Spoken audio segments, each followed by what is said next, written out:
बिस्मिल्लाहिर्रहमानिर्रहीम। अस्सलाम वालेकुम। मैं हूं डॉक्टर ज़ियाउल्लाह खान गाजी। आज हम बात करेंगे ओबेसिटी के ऊपर, मोटापा, जो कि हमारा एक बहुत बड़ा मसला है। बहुत से लोग आते हैं जो ये कहते हैं कि मोटापे की वजह से उनकी हरकत और सकनात के अंदर काफ़ी सुस्त रवि का शिकार हो गए हैं और जिस्म के अंदर चर्बी की मिकदार बहुत ज़्यादा बढ़ गई है। आया कि होम्योपैथिक के अंदर कोई ऐसी अद्वियात हैं जो इसको ठीक कर सकती हैं?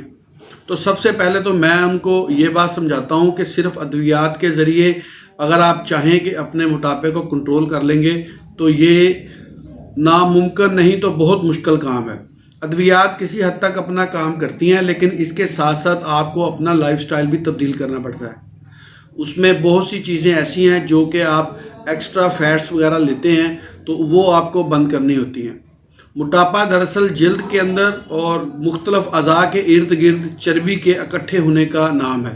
ये ऐसी फैट्स होती हैं जो कि हल नहीं होती आपके ब्लड स्ट्रीम के अंदर, तो वो फिर वहाँ पे जमा होना शुरू हो जाती हैं, जिसकी वजह से आहिस्ता आहिस्ता अज़ा भी अपनी जगह से साइज़ के अंदर बढ़ जाते हैं। और उसके साथ साथ अगर कोई किसी को बेली फैट्स है यानी एब्डोमिनल है, बाज़ लोगों के थाइस के अंदर होता है, बाज़ में नेक के अंदर होता है, लेग्स के अंदर बहुत ज़्यादा मोटापा आ जाता है।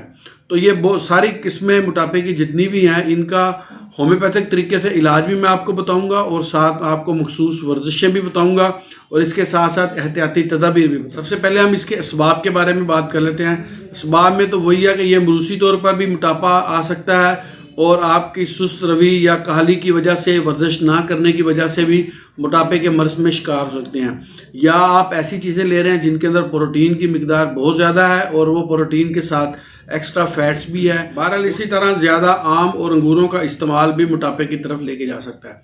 अब हम इसकी अलामात के बारे में बात कर लेते हैं। अलामात में जैसा कि मैं बता चुका हूँ कि ज़ेरे जिल्द और जिस्म के अज़ा के इर्द गिर्द चर्बी जमा होना शुरू हो जाती है, जिस्म वजनी और बेडोल हो जाता है, हाजमा अक्सर ख़राब हो जाता है और अज़ा अपने सही तरीके पे काम नहीं करते, जिस्म बहुत ज़्यादा फूल जाता है, जिसकी वजह से बाज़ लोगों को सांस भी बहुत ज़्यादा साथ चढ़ता है और जोड़ों में दर्द रहता है। देखिए, अब जोड़ों में दर्द होगा जब आपका वज़न आपकी हाइट के मुताबिक, अगर मिसाल के तौर पे 5'10" उसकी हाइट है और उसका वज़न जो है एस्टिमेटेड वेट जो है वो 70 to 80 kg होना चाहिए। जब उसका वेट 120 kg होगा तो जब जहाँ पे 70 kg उसने वज़न को उठाना है, वहाँ पे जब 50 kg प्लस उठाएगा तो ज़ाहिर है उसके जॉइंट्स के ऊपर उसका वज़न बढ़ेगा, जिसकी वजह से अक्सर लोग मोटापे की वजह से जोड़ों के मरीज़ ज़रूर बनते हैं। तो अब हम इसका होम्योपैथिक इलाज के बारे में बात कर लेते हैं और साथ में आपको वो मखसूस वर्जिशें बता देता हूँ जिनके करने से आप अपने वेट को कम कर सकते हैं।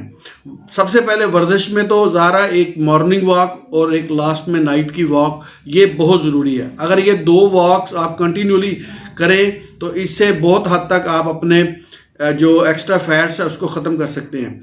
अब होता ये है कि वॉक में हम बाहर निकलते हैं और हाथ में मोबाइल लेके ऐसा ऐसा गपशप करते बगैर पसीना आए वॉक करना शुरू कर देते हैं। ये हमारा ट्रेंड है। मैंने जहाँ भी ये अपने यहाँ जिम्नेशियम वगैरह में या इर्द गिर्द के लोगों को देखा है ऐसा। जबकि वॉक का मतलब ये होता है कि आप इतनी रफ्तार से चलें कि आपको पसीना आ जाए। इवन के सर्दियों के अंदर भी अगर आपको पसीना आ जाए तो ये आपकी फैट्स को हल करने में बेहद मददगार साबित होता है। और दूसरा, इसके साथ साथ हल्की सी टिप ये भी है कि आप सुबह मॉर्निंग में वॉक से पहले अगर 1 गिलास गर्म पानी का, नीम गर्म जैसे चाय होती है, अगर लें तो ये भी काफ़ी हद तक इसके अंदर मावन साबित होता है।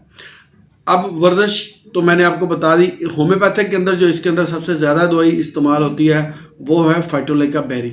इसी तरह ammonium brom, capsicum, calcarea ars, fucus, ये अद्वियात मोटापे के अंदर मुख्तलिफ अलामात के साथ इस्तेमाल होती हैं। आप इन अद्वियात को अपनी अलामात के साथ इस्तेमाल करें और मोटापे से जान छुड़ाएं। बहुत शुक्रिया। अपना ख्याल रखिएगा और हमारे इस चैनल का भी ख्याल रखिएगा।